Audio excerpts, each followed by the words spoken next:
Jadi kita mulai aja ya webinarnya sekarang. Selamat datang kepada para peserta yang udah join, yang mungkin dari kemarin dan sekarang bisa akhirnya join lagi. Terima kasih banyak. Sebelumnya perkenalkan diri dahulu nih, atau perkenalkan diri lagi deh. Nama saya Ayu dari SMA 360 Indonesia, yang insya Allah akan memandu acara webinar hari ini. Saya ingatkan lagi juga, apabila peserta yang ingin bertanya, bisa bertanya lewat fitur chat yang ada di Zoom, ya seperti biasanya, seperti kayak kemarin juga. Jadi alurnya sekarang pembukaan dari saya, lalu selanjutnya ada materi dari Kak Gugi selama 1 jam ke depan, dan setelah itu akan ada sesi tanya jawab selama 15 menit. Nah, peserta bisa mengetik pertanyaannya di fitur chat sejak dari sesi materi hingga sesi tanya jawab berakhir. Dan Kak Gugi akan menjawab pertanyaannya di sesi tanya jawab. Tanpa berlama-lama lagi, disilakan Kak Gugi untuk sesi materinya. Oke, bismillahirrahmanirrahim.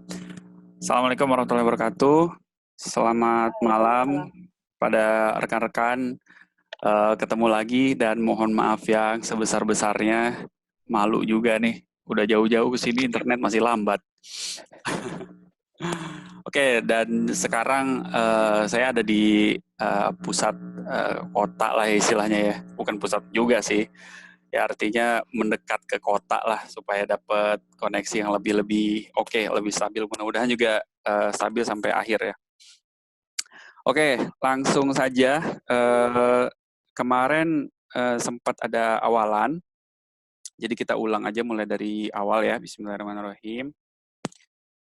Oke, malam ini kita coba mendiskusikan terkait dengan membuat dashboard bisnis untuk produktivitas UKM. Kata kuncinya adalah dashboard bisnis untuk produktivitas UKM. Nah, gambarannya sebetulnya sederhananya aja seperti ini. Ibaratkan teman-teman itu adalah owner salah satu bisnis tapi ingin membuang penat gitu kan, akhirnya liburan ke pantai, santai-santai, tapi tiba-tiba HP teman-teman bunyi, ada yang nanya, Pak, ini customer dari Bekasi komplain, Pak, apa yang harus saya lakukan? Terus ada pertanyaan lagi, Pak, ini mesin rusak, Pak, gimana, Pak, ya? Banyak sekali keputusan yang sangat bergantung kepada kita dan kita nggak tahu sebetulnya gimana kondisi realnya. Akhirnya liburan juga nggak santai. Kita juga jadinya pusing banget. Dan ini sering banget terjadi di antara UKM ya. Terlebih jika memang kita belum memiliki sistem yang baik. Lain halnya kalau misalkan kita lagi liburan, terus kemudian kita lihat HP, di HP sudah ada datanya semuanya. Leads ada berapa di sini, terus kemudian closing order berapa, kondisi operasional seperti apa. Paling ada yang hubunginya kayak gini, Pak, kinerja minggu ini sudah saya upload di dashboard. Cakep kan? Jadi ya at least lah bisa cengar-cengir lah sedikit lah untuk saat liburan teman-teman. Itu gambaran sedikit simulasi dari manfaat sedikit ya dari dashboard itu. Nah, kalau mau kita ngintip dashboard yang pernah kita bikin seperti apa sih, atau enggak dashboard bisnis itu yang bisa kita buat dan yang akan kita diskusikan malam ini tuh contohnya kayak gimana sih? Nah, seperti ini. Kelihatan nggak? Nah, di sini dashboard UKM yang pernah kita buat. Jadi ini datanya data real ya. Kita bisa melihat di sini ada pendapatan bulan ini, ada targetnya, terus kemudian selisih terhadap target di sini. Dan kita juga bisa membuat fitur semacam filter berdasarkan bulan. Misalkan kita ingin tahu bulan Januari, ya datanya seperti ini. Kita ingin lihat bulan Maret, dan kita juga bisa customize datanya apapun. Contoh di sini ada performa sales. Kita punya 2 sales nih, namanya Mawar, namanya Melati. Bambang aja yang nggak ada. Nah, di sini kita bisa melihat performa Melati ternyata lebih bagus nih di bulan Maret. Tapi kalau kita lihat di bulan Februari, ternyata Melati jauh meninggalkan Mawar, kan? Kita juga bisa melihat di sini ternyata masih ada order yang bisa di follow up, dan ternyata bulan ini kita loss sebanyak 9 juta. Dan ini gambaran contoh UKM yang sifatnya produksi ya. Jadi dia itu order, bisnisnya itu by order. Nah, kita bisa juga melihat konsumennya namanya siapa, produknya ABCD, statusnya seperti apa, progres persentase dari produksinya berapa persen. Kita ngelihat di sini, oh ternyata ada 40% nih. Kenapa nih? Padahal deadline-nya udah lewat. Nah, ternyata statusnya kendala. Nah, ini kita bisa trace. Sangat mudah gitu ya dibandingkan dengan kita membuat keputusan tanpa data. Namun saya sepanjang saya mempromosikan atau mempresentasikan terkait dengan dashboard ini, banyak banget pertanyaan, dan mungkin pertanyaan-pertanyaan tersebut itu ada di antara benak teman-teman ya. Nah, di antaranya pertanyaannya seperti ini. Itu gimana sih cara buatnya? Itu datanya siapa ya? Emang yang input kok kayaknya banyak banget ya? Itu data yang harus ditampilkan emangnya harusnya apa aja? Saya punya data, tapi nggak ngerti mau diapain gitu. Seperti tadi Nanda bilang ya Excel manual gitu kan, nggak ngerti juga kayak harusnya kayak gimana sih untuk bisa membuat data tersebut lebih strategis. Dan yang terakhir ada pertanyaan, itu kan cuma dashboard, apa hubungannya dengan pertumbuhan bisnis, apa hubungannya dengan produktivitas bisnis gitu. Nah, saya nggak tahu benar atau enggak yang ada di benak teman-teman, tapi sejauh ini saya mungkin udah running jasa ini udah sekitar 2 tahun, selalu ada pertanyaan-pertanyaan ini. Oke, nah sebelum kita, halo? Oke, Tolong di-mute dulu ya. sebelum kita jawab, nah kita setting goals-nya dulu nih malam ini nih, supaya kita nggak wasting gitu ya, dan apalagi koneksinya lagi oke nih. Nah, goals-nya at least, kita mengerti data, esensi data dalam operasional bisnis. Ya. Terus kemudian harapan kita semua memiliki kemampuan generate data operasional yang baik. Selanjutnya kemampuan dasar mengolah data. Ya sebetulnya ini kemampuan dasar aja ya. Karena kalau mengolah data itu sendiri juga itu bisa jadi webinar khusus sendiri gitu ya, atau bahkan jadi mata kuliah sendiri gitu saking banyaknya. Tapi at least kita memiliki kemampuan dasar mengolah data bisnis kita. Dan yang terakhir adalah pengetahuan visualisasi data untuk dashboard. Nah, kalau ada yang nanya, apa benar bisa bermanfaat buat bisnis saya dan segala macam, ya kita agak-agak muluk ya kalau misalnya setelah webinar ini teman-teman bisa meningkatkan performa bisnis sedemikian persen, sebanyak sekian persen gitu kan, agak-agak muluk. Cuman at least kita bisa mengerti bisnis kita seperti apa. Oke, selanjutnya apakah teman-teman siap untuk menemani belajar bareng? Sebelum masuk ke inti materi, kayaknya nggak afdol kalau nggak kenalan dulu. Oke, sedikit aja perkenalan. Nama saya Gugi Yogaswara. Saya adalah auditor sistem manajemen dan sekarang saya menjadi mahasiswa di Kyoto University di Jepang. Kerjaan saya itu mengaudit perusahaan-perusahaan yang tersebar di seluruh Indonesia. Nah, ini adalah beberapa spot yang pernah saya kunjungi untuk mengaudit. Nah, apa sih audit? Saya itu memastikan sistem manajemen di perusahaan tersebut. Apakah baik secara standar lingkungan, standar sistem manajemen mutu, dan standar sistem manajemen K3 atau keselamatan. Nah, beberapa yang saya audit diantaranya adalah perusahaan petrokimia, minyak dan gas, atau konstruksi yang notabene memiliki banyak risiko yang tinggi ya. Oleh karena itu mereka sangat membutuhkan sistem manajemen. Tapi kebanyakan teman-teman yang memiliki standar ISO itu hanyalah perusahaan-perusahaan besar. Terus kemudian saya berpikir, lantas bagaimana dengan UKM? Padahal UKM itu perannya sangat penting buat ekonomi nasional kan. Nah, standar ISO itu tidak bisa kebanyakan dirasakan oleh UKM karena mahal, rumit, kebutuhan sumber daya besar, dan banyak banget dokumen yang membuat pusing orang-orang. Nah, terus kemudian saya punya ide, kenapa nggak saya buatkan saja standar sistem manajemen khusus untuk UKM yang pastinya terjangkau, memanfaatkan sumber daya yang ada, metodenya sederhana, dan yang paling penting adalah fokus ke peningkatan produktivitas. Karena sebetulnya UKM tidak perlu banget deh kayaknya untuk memiliki sertifikat sistem manajemen, tapi yang paling penting buat mereka itu adalah memiliki sistem yang rapi untuk meningkatkan produktivitas. Nah, akhirnya saya ramu semua pengalaman dan semua keilmuan yang dibekali kepada seorang auditor. Akhirnya kita bentuklah yang namanya SME 360 ini untuk membantu para UKM. Small medium enterprise 360. 360 itu ya sok-sokan yang melingkari UKM lah ya.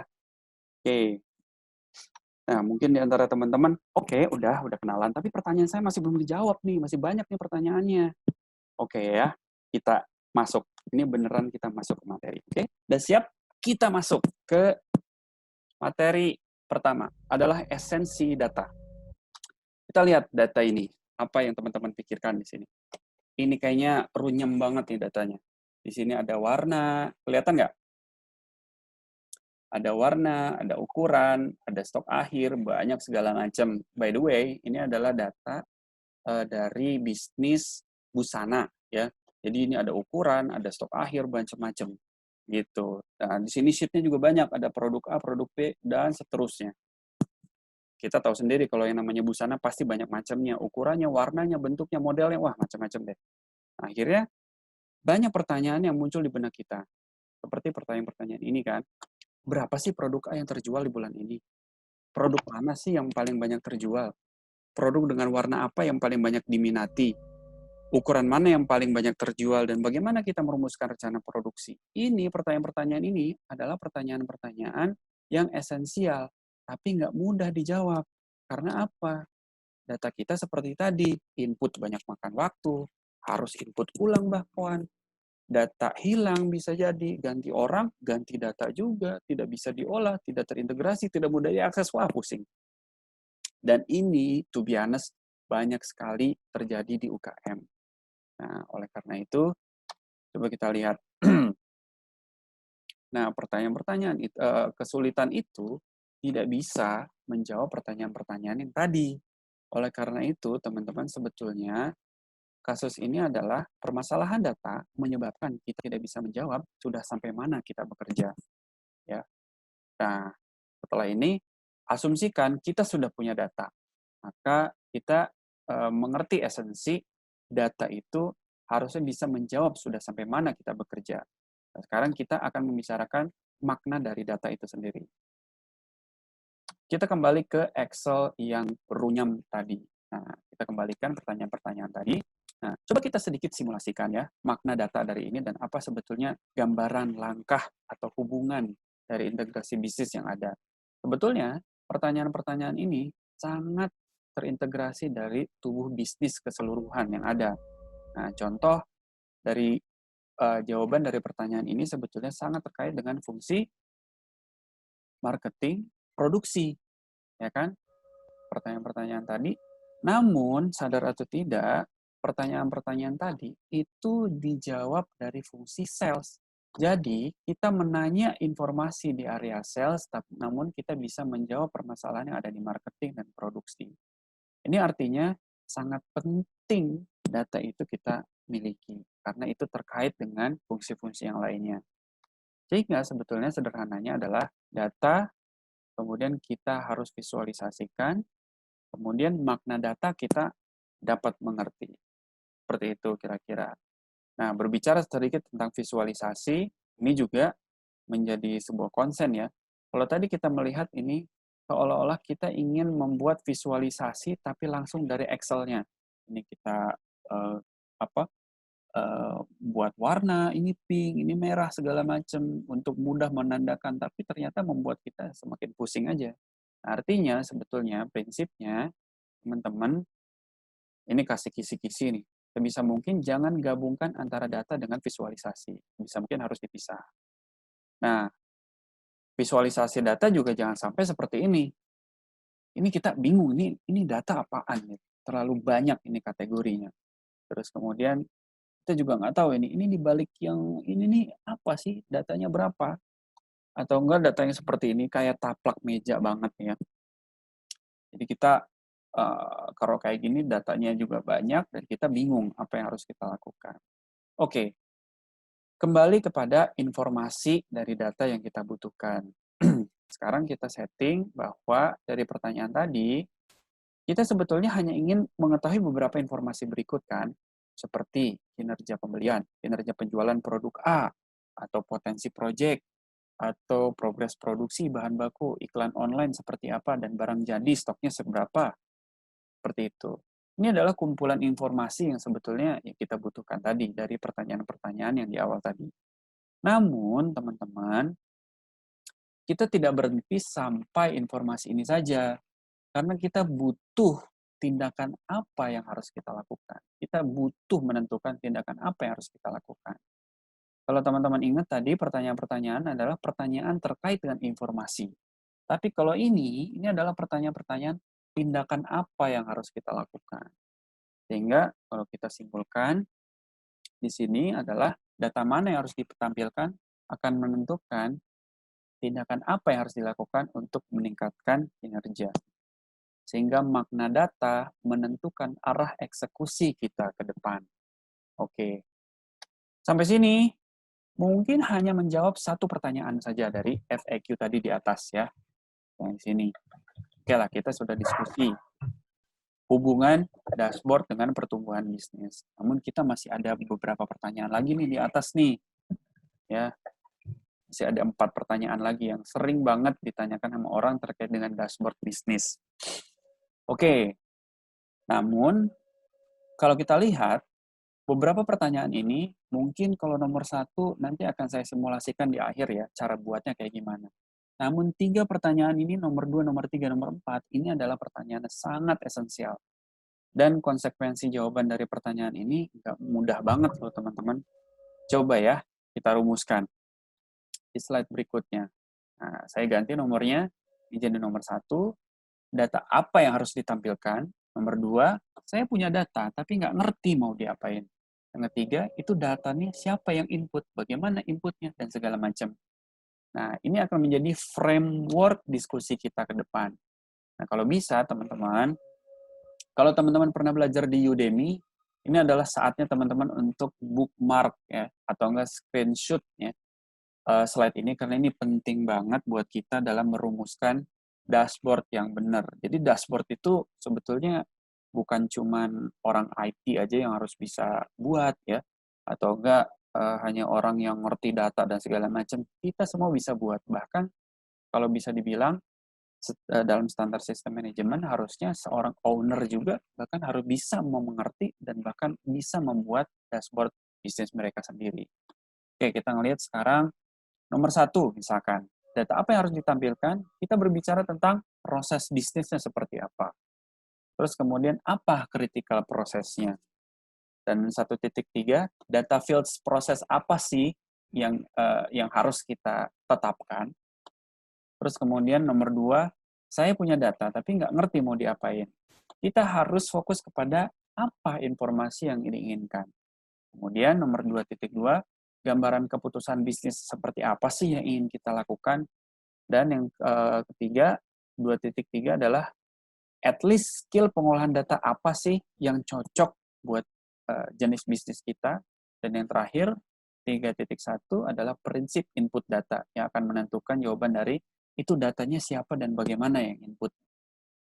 Nah, mungkin beberapa teman-teman di sini masih ada yang belum familiar, masih bingung gimana sih sebetulnya proses bisnis itu yang baik. Kita sering dengar proses bisnis, tapi proses bisnis seperti apa sih yang harusnya kita address? Terus kemudian data fields ini ini data fields. Oke deh, tanpa berpanjang lebar, kita bakal studi kasus langsung ya, biar asik nih. Oke, kita masuk. Nah, katakanlah kita memiliki bisnis busana muslim di area Jabodetabek. Ini brandnya namanya ini ya, Zahaba CVD. Ya, Zahaba itu bahasa Arab artinya hilang. CVD itu ya COVID ya. Jadi kita berdoa sama-sama supaya COVID hilang. Kayaknya ini jadi brand yang cukup cakep juga ya logonya ya. Ya saya ngarang ya.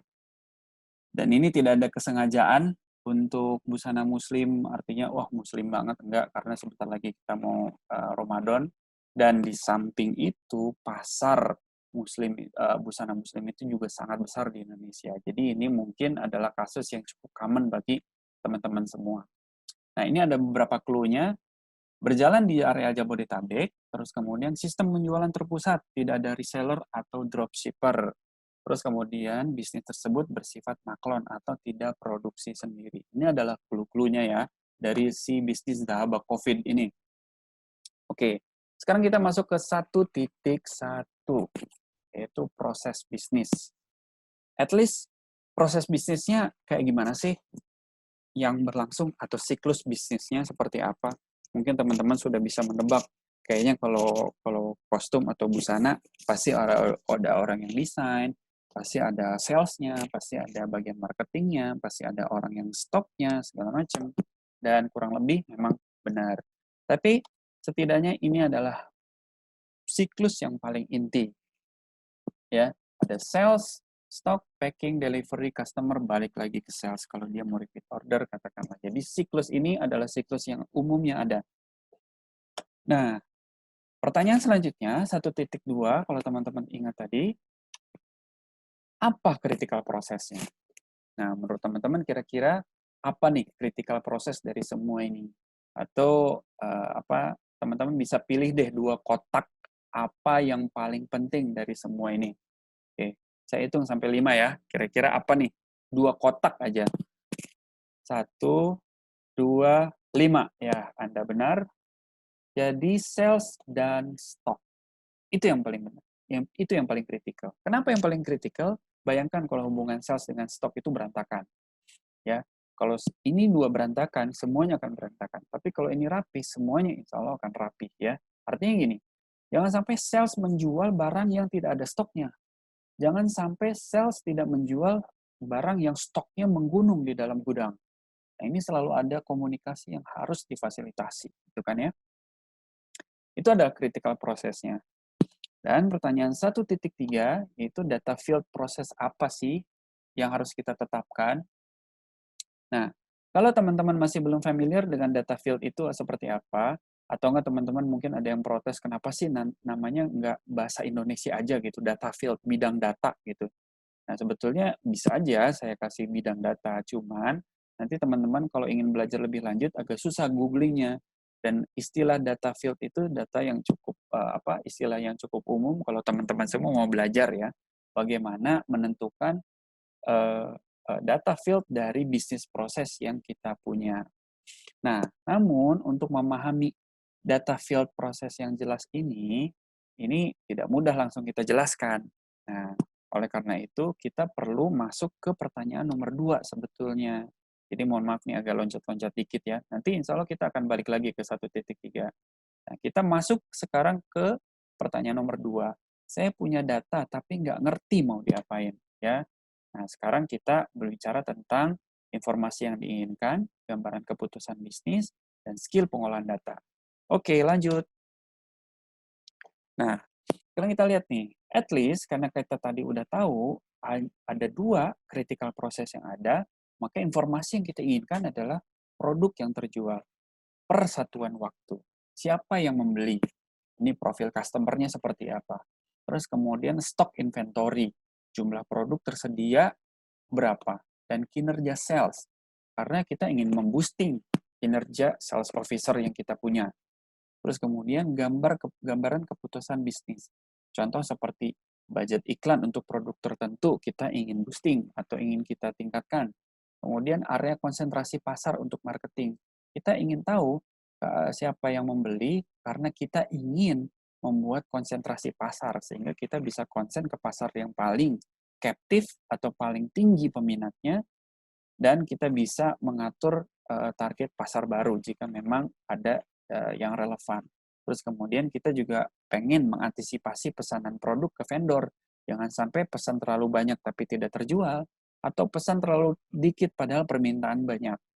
Dan yang terakhir, gambaran keputusan bisnis yang kita ingin lakukan adalah kita ingin memberikan bonus untuk kinerja sales yang baik. Atau bahkan kita juga ingin memotivasi kinerja sales yang sedang menurun. Maka, teman-teman semua, skill pengolahan data yang at least harus kita punya, kita bisa melihat di sini. Kalau teman-teman perhatikan, yang tadi saya sempat bilang, kita dhahaba COVID, ini ingat ya, COVID hilang ya artinya. Bisnis dhahaba COVID itu adalah busana. Nah, busana itu bayangkan teman-teman, varian produknya. Jenis produknya bisa ada beberapa. Dari jenis produk dipecah lagi dari jadi model. Nah, model dipecah lagi dari warna. Dari warna dipecah lagi jadi ukuran. Jadi kita harus mengerti fungsi-fungsi dasar dalam mengelola data kategorikal. Kemudian kita juga harus mafhum dengan mengolah data numerikal, dan kita juga ingin mengolah tanggal karena kita ingin tahu per satuan waktu tadi. Kita ingin tahu performance sales per hari. Saya pernah nanganin bisnis UKM, dia jual busana juga. Dia closing seharinya bisa sampai 2.000 items. Ya, sampai 2.000 items, bayangkan.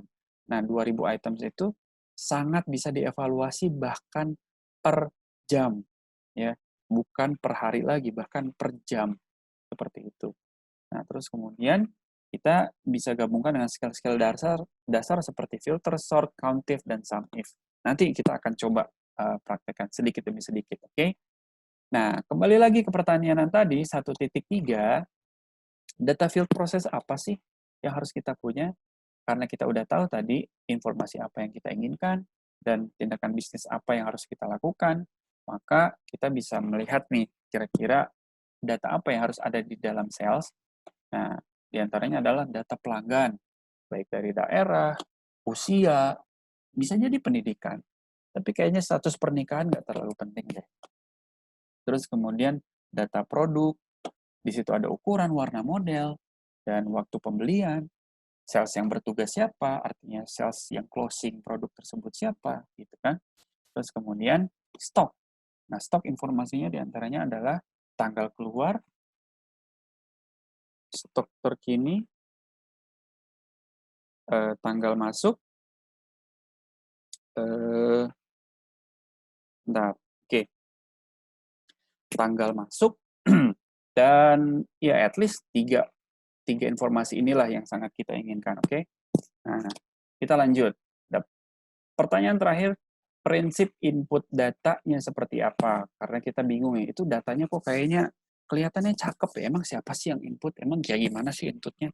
Nah, at least teman-teman, ada prinsip yang harus banget diingat-ingat ya. Ini juga salah satu slide yang teman-teman bisa screenshot di sini. Ini penting banget ya.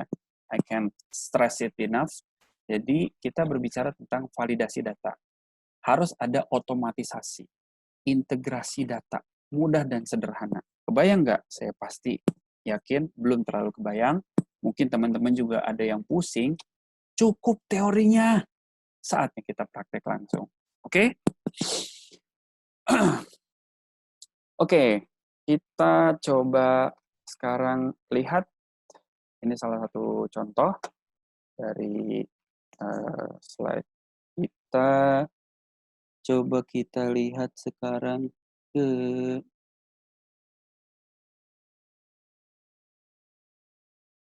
oke, sebentar.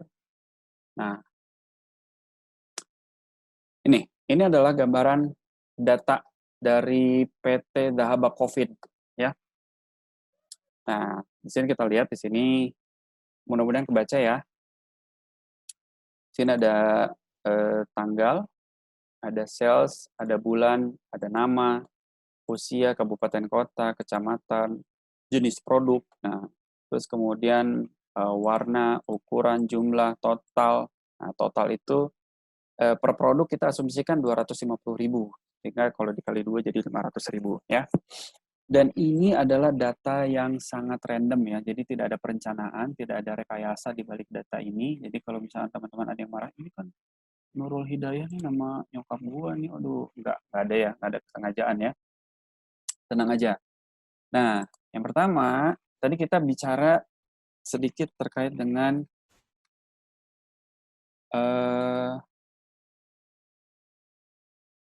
validasi data ya. Validasi data itu maksudnya gini. Nih, teman-teman. Kalau teman-teman ini tanggal, ini ada yang ngetik begini misalkan, 15 Februari. Ini wow teman-teman.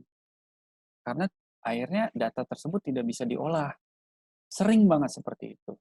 Atau enggak, di sini ada yang menuliskan, oh ditulis aja nih, kalau kayak gitu, RP. Ya, wah ini banyak banget terjadi ya di UKM. Kalau kayak gini, kita nggak bisa ngolah ini. Nah, makanya teman-teman harus bisa membuat validasi data. Nah, ngomong-ngomong, teman-teman, Di sini saya buat data tersebut di Google Sheet ya. Google Sheet itu kan online. Artinya kita ingin membuat dashboard online ke depan, makanya teman-teman saya sarankan kita membuat datanya di Google Sheet. Nah, cara membuat validasi Google Sheet itu adalah, jadi teman-teman blok dulu satu kolom ini, terus di klik kanan paling bawah ada data validation, diklik. Nah, pastikan kalau ini bentuknya adalah dalam date atau tanggal.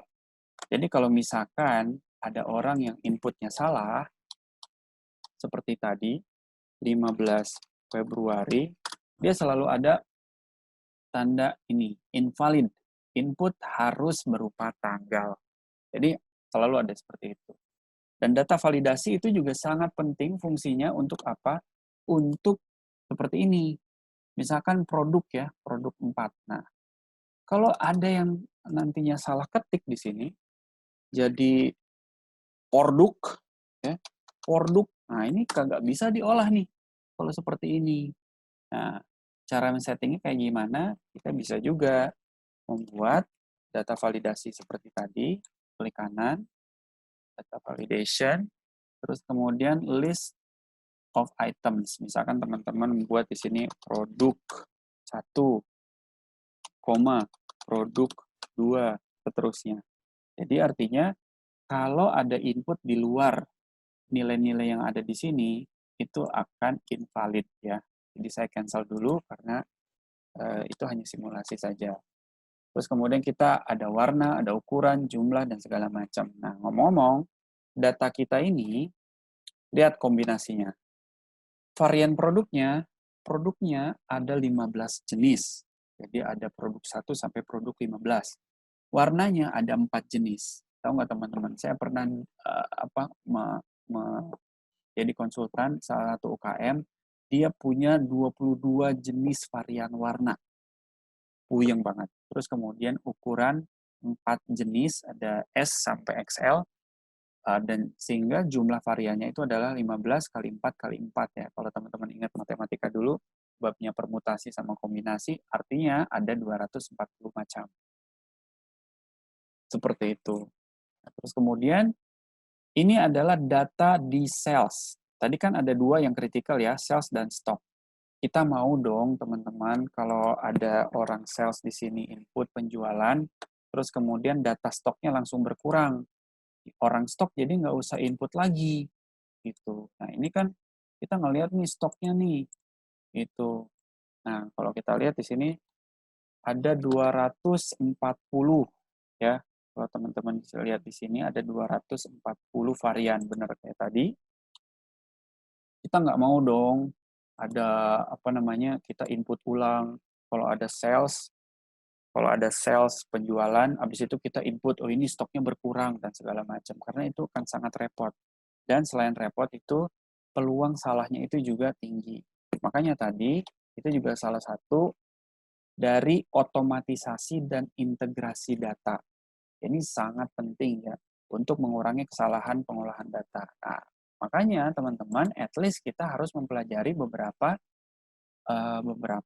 fungsi seperti ini.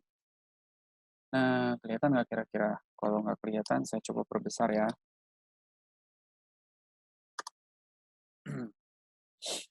Saya coba perbesar. Nah, seperti ini kelihatan nggak? Ya, di sini ada sum ifs ya. Ini cuma sum if aja sebetulnya. Dan ini tuh kelihatannya ribet karena panjang aja. Padahal mah sederhana aja ininya, rumusnya sederhana aja ini. Nggak ada ribet-ribetnya. Cuman at least saat sales itu melakukan penjualan, habis itu kita langsung stoknya keluar dengan otomatis. Dan saat orang pembelian itu melakukan input, artinya ada dari vendor produknya masuk, itu kan tanggalnya berapa dan segala macam, itu juga stok masuk akan otomatis terdata di sini. Jadi kita nggak melakukan apapun, dia sudah otomatis. Rumusnya cuma sum ifs saja, ya. Oke, itu gambaran kecil ya. Ini kita hanya membicarakan 2 fungsi, belum dengan fungsi lain. Misalkan kita ingin gabungkan, integrasikan dengan fungsi pembelian, kita ingin gabungkan dengan fungsi apa ya contohnya ya, packing misalkan, masih banyak lagi. Nah, sekarang saatnya kita coba simulasikan bagaimana sih cara membuat dashboard-nya. Nah, sebetulnya teman-teman, untuk diketahui, sekarang tools untuk membuat dashboard itu sangat banyak ya. Dan banyak diantaranya itu yang gratis dan sangat reliable. Tapi dari semua pilihan itu, saya memilih Google. Ya. Saya memilih Google Data Studio ini. Ya, Google Data Studio. Karena apa? Karena cukup mudah dan mayoritas orang-orang itu pasti sudah memiliki akun Google. Ya. Nah, kalau kita lihat tadi, ini adalah data Dahaba COVID yang sudah dibuatkan menjadi dashboard. Ya, nah, ini kita pengen tahu kan performa sales. Ini salesnya ada 5 ya. Kalau kita lihat tadi, balik lagi sedikit di data sales. Nah, di sini ada Budi, Rasti, Ahmad, Wahyu, dan segala macam. Nah, kita lihat di sini. Nah, ada Wahyu, Ahmad, Rasti, dan seterusnya. Kita bisa melihat di sini performance-nya seperti apa. Nah, kayaknya mereka persaingannya cukup ketat di sini. Nah, kita juga bisa melihat di sini sebaran customer, ya, dan kita bisa melihat kondisi stok. Nah, sebelum kondisi stok, kita juga bisa melihat nih performa penjualan. Oh, ternyata produk 15 nih, jenis 15 paling tinggi nih. Coba dong kita pengen melihat nih, dari kabupaten mana ya. Kayaknya Kabupaten Bogor paling banyak nih. Coba kita lihat nih Kabupaten Bogor kayak gimana. Oh, ternyata di Kecamatan Ciampea paling tinggi. Taman Sari nih kedua nih. Ternyata Cigombong, Gunung Putri paling kecil. Tapi ternyata di Kabupaten Bogor, produk 11 yang paling tinggi penjualannya. Sehingga insight-nya banyak kita bisa punya. Terus kondisi stok kita juga bisa ngelihat nih warnanya. Kita pengen tahu nih kira-kira orang sukanya warna biru muda. Stoknya pengen tahu produk nomor 2 warna coklat, ukuran semuanya. Oke, ukurannya. Oh, ternyata L sama XL masih banyak nih. S sama M minus. Nah, minus itu kalau dalam sistem manajemen bisa berarti begini. Kita ada kesalahan sistem, artinya kita melakukan pendataan penjualan seolah-olah sudah dijual dan sudah membayar, ternyata ada kesalahan perhitungan di stok gitu, sehingga kita jatuhnya mengutang gitu ya, mengutang ke customer atau enggak. Biasanya pada saat mau produk launching kita ada ini sistem pre-order. Nah, pre-order itu juga bisa berbentuknya minus karena stoknya belum ada tapi penjualan sudah dilakukan. Banyak ya, seperti itu. Nah, mau tahu gimana cara membuatnya? Oke, kita akan simulasikan sedikit. Mungkin saya akan membuat nggak semuanya nih, ada beberapa aja. Karena teman-teman nanti bisa jadi kalau kita ada kesempatan waktu lagi, kita bisa diskusikan detail ya, terkait dengan tutorial cara membuat dashboard-nya yang sederhana ini. Oke, caranya adalah pertama, teman-teman hanya perlu masuk ke cari di Google Data Studio. Di Google Data Studio ini, teman-teman masuk di sini. Kalau teman-teman sudah login di browsernya, maka tampilannya langsung seperti ini. Jadi ini adalah dashboard-dashboard yang kita punya ya, dashboard-dashboard klien kita ini. Ada beberapa. Nah, teman-teman bisa tambahkan ya, blank report tadi. Oke, tambah. Nah, ini adalah blank. Pertama, teman-teman harus menentukan sumber datanya dari mana dulu. Nah, kalau tadi kita kan sudah mencontohkan sumber datanya dari Google Sheet, maka pilih Google Sheet di sini. Nah, kalau langsung terhubung dengan Google Drive-nya yang kita, akunnya sama, dan browsernya juga sudah login, nah, teman-teman bisa langsung melihat data terakhir yang kita punya. Nah, datanya sama kan namanya contoh data webinar, dan ini juga contoh data webinar. Nah, kita klik aja, langsung di sini kelihatan worksheet. Nah, kita hanya bisa input satu sheet per satu sheet aja. Jadi misalkan kita pertama pengen masukin dulu sales. Kita add sales. Oke, add to report.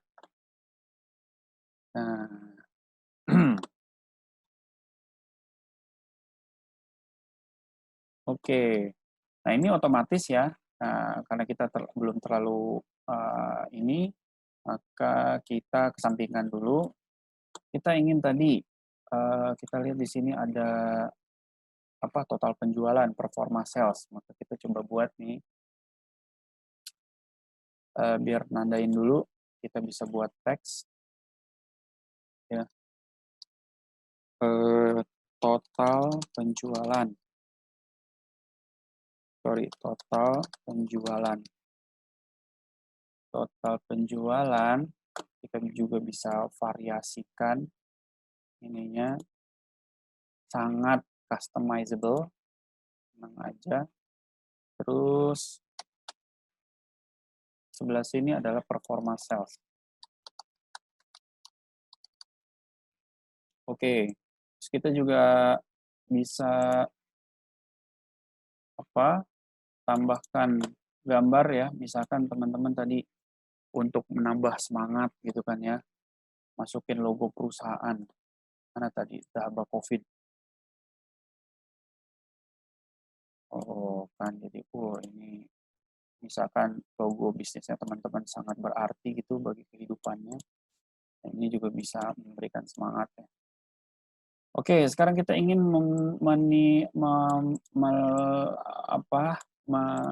mengeluarkan, buset susah banget. Mengeluarkan data, menampilkan data penjualan per bulan, bentuknya line chart. Masukin di sini.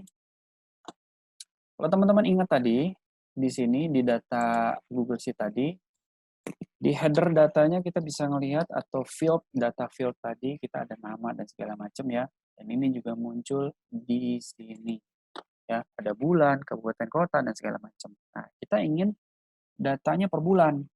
Nah, data apa yang kita ingin lihat di sini ada total, ada jumlah produk sama ada warna dan segala macam. Kita ingin tahu total. Karena kita total penjualan ingin tahunya. Oke, total penjualan. Terus kemudian kita ingin tahu, kalau ini kan per hari, sepertinya per hari nih, kalau kita panjangkan, kita bisa ganti jadi per bulan. Per bulan. Kita juga yang ini per bulan. Nah, jadi lihatnya per bulan. Nah, kita bisa ngelihat, ternyata bulan April nih menurun nih, betulnya. Maret ya cukup lumayan tinggi lah. Maret paling tinggi kayaknya. Nah, kita juga pengen tahu dong kumulatifnya kayak gimana. Kumulatif itu ya pertambahan dari bulan ke bulan, karena biasanya banyak juga UKM yang punya target tahunan ya, jadi ingin tahu kumulatif year to date-nya seperti apa. Nah, jadi kita bisa tambahkan lagi di sini total, karena kita mau ada matriksnya ada 2, tapi yang kedua kita jadikan kumulatif. Nah, seperti ini. Tapi kayaknya nggak asik nih kalau nggak menampilin ininya, angkanya. Oke, kita bisa tambahkan label di sini. Di bawahnya juga tambahkan label di sini. Oke, sangat customizable. Chart nomor pertama sudah selesai. Nomor 2, performa sales. Nah, kalau ini kita mulai dari awal. Kalau ini bentuknya tabel. Ingat pertama kali kita ingin melihat contoh apa saja nih, chart apa saja yang bisa ditampilkan. Kita mulai dari tabel. Kita lihat, karena kita ingin buat tabel, ini dia secara intuitif melihat langsung ada sales yang menjadi categorical data ya. Jadi ini kebetulan aja nggak disetting dari awal. Nah, kita ingin tahu sebetulnya penjualan dia total ya, berdasarkan omset yang dia dapatkan.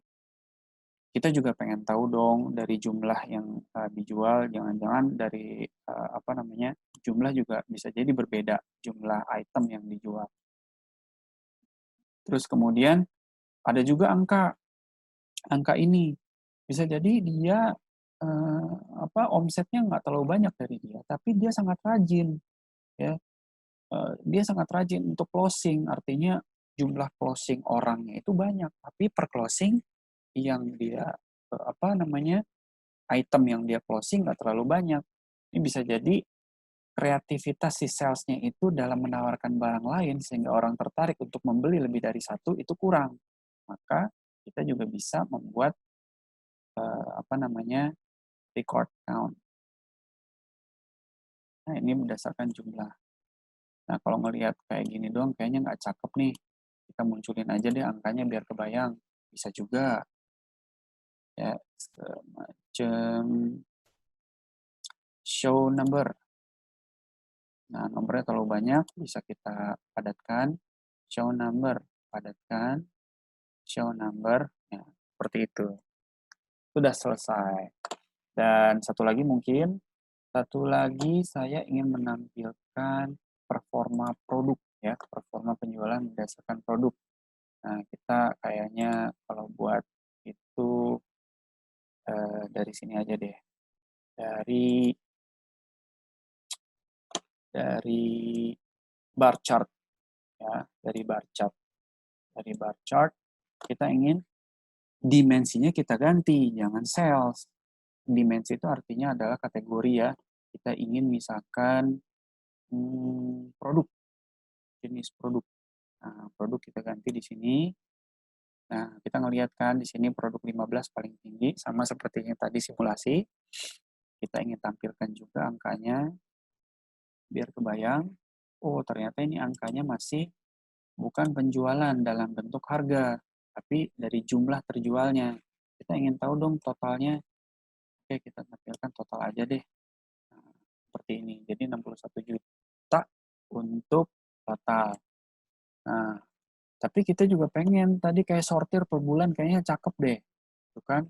Nah, itu adalah filter, namanya filter. Ini ada di garis 3 segitiga terbalik seperti ini. Teman-teman masukkan di mana saja ditaruh. Nah, sangat mudah teman-teman ingin membuat kategori filternya melalui apa? Melalui sales kah? Nah, kita ingin berdasarkan bulan kan? Maka kita lihat di sini ada bulan di sini. Nah, kita masukkan bulan. Nah, itu udah deh. Jadi, kalau tadi tampilannya warna hitam, kita hanya perlu mengganti aja temanya ini jadi warna hitam. Oke, nah kita coba ya. Kita coba running. Ini adalah tampilannya. Nanti teman-teman bisa mengganti. Nah, kita coba misalkan kita ingin tahu bulan Januari aja nih. Nah, Januari. Jadi semuanya otomatis terfilter di sini. Ya, terfilter. Nah, ini jadi hanya penjualan Januari aja. Yang di sini Januari ternyata Ahmad nih tinggi nih, paling tinggi. Tapi belum tentu dong bulan Maret seperti apa. Ternyata Wahyu Ahmad paling boncos gitu. Sehingga kita bisa memberikan motivasi. Oh, sekarang kan bulan April. Coba kita lihat bulan April nih. Seperti apa nih. Wahyu masih leading, man. Budi sama Ahmad nih dari total penjualan yang agak kurang. Maka kita bisa motivasi nih dua orang ini, Ahmad dan Budi. Ayo kejar. Dan ternyata produk 15 masih diminati di bulan April. Oke, sekian teman-teman. Itu dari share-nya saya.